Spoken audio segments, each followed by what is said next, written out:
आका ने रब की बारगाह में हाथ उठा दिए, ऐ मौला ऐ परवरदिगार आलम मेरी उम्मत को भी तोड़ना था। सुभान अल्लाह, सुभान अल्लाह, सुभान अल्लाह। दुनिया की किताबें उठा के देखो, चाहे कोई सी किताब हो, कोई ऐसा इंसान नहीं है पूरी किताब अपने सीने में बसाए चल रहा हो, फिर रहा हो, सो रहा हो, मगर कुरान एक ऐसी किताब है, एक 10 साल का बच्चा, 7 साल का बच्चा, 10 साल 15 साल का बच्चा अपने सीने में बसा लेता है और जहाँ चाहता है वहाँ खड़े होकर पढ़ दिया। रब ने अपने महबूब की दुआ को कबूल कर लिया और देखो आज बच्चे हाफिज़ कुरान बन गए। सुभान अल्लाह, सुभान अल्लाह, सुभान अल्लाह। खाना हिस्ट्री में किताबों की कोई किताब नहीं मिलेगी, ये कुरान है। इस कुरान को पढ़ने के बाद इंसान अच्छा और उसका दिल नूरानी हो जाएगा। तुम चाहते हो कि तुम्हारे घरों में बरकतें हो जाएं, बीमारियां दूर हो जाएं, और अगर बीमारियां दूर करना चाहते हो तो कहीं ना जाना, बल्कि रब तबारक व तआला के कुरान को पढ़ लेना, बीमारियां दूर हो। पर कुरान को इस नियत से पढ़ो कि उससे सबक हासिल करना है।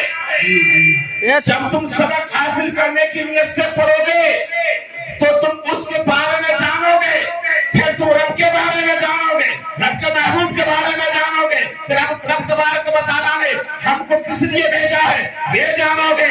जब चलोगे तो रब का नाम लोगे, जब तुम पढ़ोगे तो रब तबारक व तआला से मोहब्बत हो जाएगी, रब के महबूब से मोहब्बत हो जाएगी। दिल ना लगे, अगर दिल ना लगे तो कुरान उठाओ और चूमो और उसकी तिलावत करना शुरू। अगर तुम्हें रब से बातें करना है तो कुरान को खोलो और कुरान की तिलावत क्या करो, उससे बातें। मैं एक करना चाहता हूँ नसीहत मजे के लिए, बल्कि कहीं एक नौजवान उसका इंतकाल है, उसको दफना दिया गया, उसकी कब्र से खुशबू आने लगी, उसकी कब्र से खुशबू आने लगी, और खुशबू किसकी? मुस्क की खुशबू, मुस्क की खुशबू आने लगी। लोग जाते और कब्र से मिट्टी उठाते और सूंघते तो उसकी खुशबू पाते। सुभान अल्लाह कह दो। अब लोगों ने कहा इसका मामूल क्या था, इसका अमल क्या था, ये क्या करता था, चलो जाके इसकी बीवी से पूछते हैं, घर वालों से पूछते हैं।